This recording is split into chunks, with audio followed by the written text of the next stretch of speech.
Deputetja nga komuniteti bosnjak në kuvendin e Kosovës Duda Balje ka deklaruar se do të mbetet në opozit në legjislaturën e re të kuvendit dhe se nuk do të jetë pjesë e asnjë koalicioni për formimin e qeverisë së ardhshme. Në një prononcim për emisionin Kallëzo për një me, Balje u shpreh se ky vendim është marrë tashmë dhe se nuk pret ndonjë ndryshim në këtë qendrim në të ardhmen e afërt. Sipas saj, pjesëmarrja në opozit është një vendim i qëllimshëm dhe i menduar, i cili bazohet në parime politike dhe në mbrojtjen e interesave të komunitetit që ajo përfaqëson. Balje theksoi se nuk e sheh veten si një faktor përcaktues për formimin e qeverisë së re apo për zgjedhjen e kryetarit të kuvendit të Kosovës, pavarësisht diskutimeve në opinionin për rolin e deputetëve nga komunitetet jo shumicë. Unë nuk jam ajo që ka me përcaktu formimin e qeverisë, nuk jam faktor vendimtar për asnjë proces.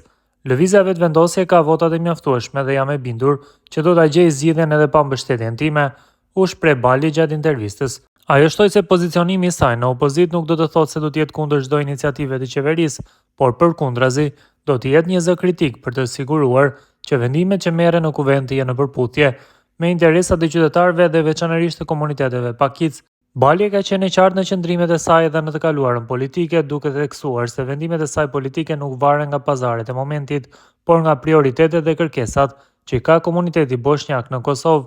Ajo është një nga figurat më të zëshme të këtij komuniteti dhe është angazhuar vazhdimisht për avancimin e të drejtave të tij.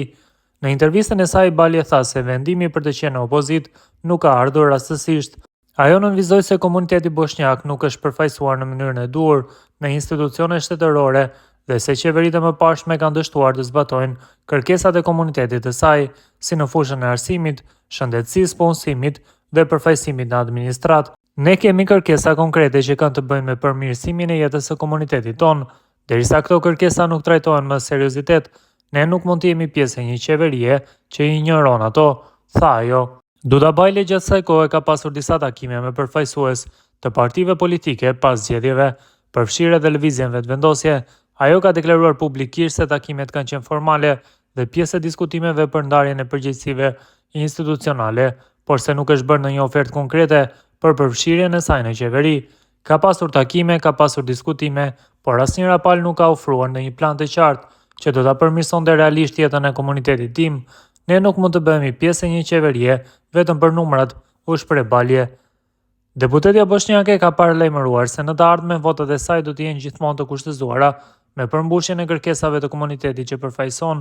Ajo ka theksuar se çdo bashkëpunim me qeverinë, në çfarë do forme, do të varet nga gatishmëria e saj për të trajtuar çështjet e komunitetit bosnjak me seriozitet dhe përgjegjësi.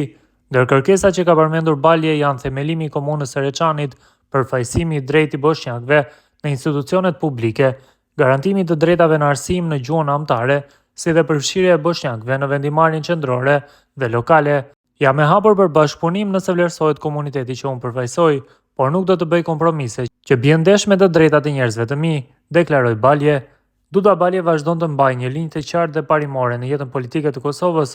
Si përfaqësuese e komunitetit bosnjak, ajo ka treguar një qëndrim të vendosur se përfshirja në pushtet nuk është qëllim në vetvete, por një mjet për të arritur avancimin e të drejtave të komunitetit të saj. Pavarësisht presionit të skenës politike, Balje mbetet një zë i pavarur në kuvend, duke fokusuar në çështje reale që prekin qytetarët e Kosovës, veçanërisht ata nga komunitetet jo shumicë.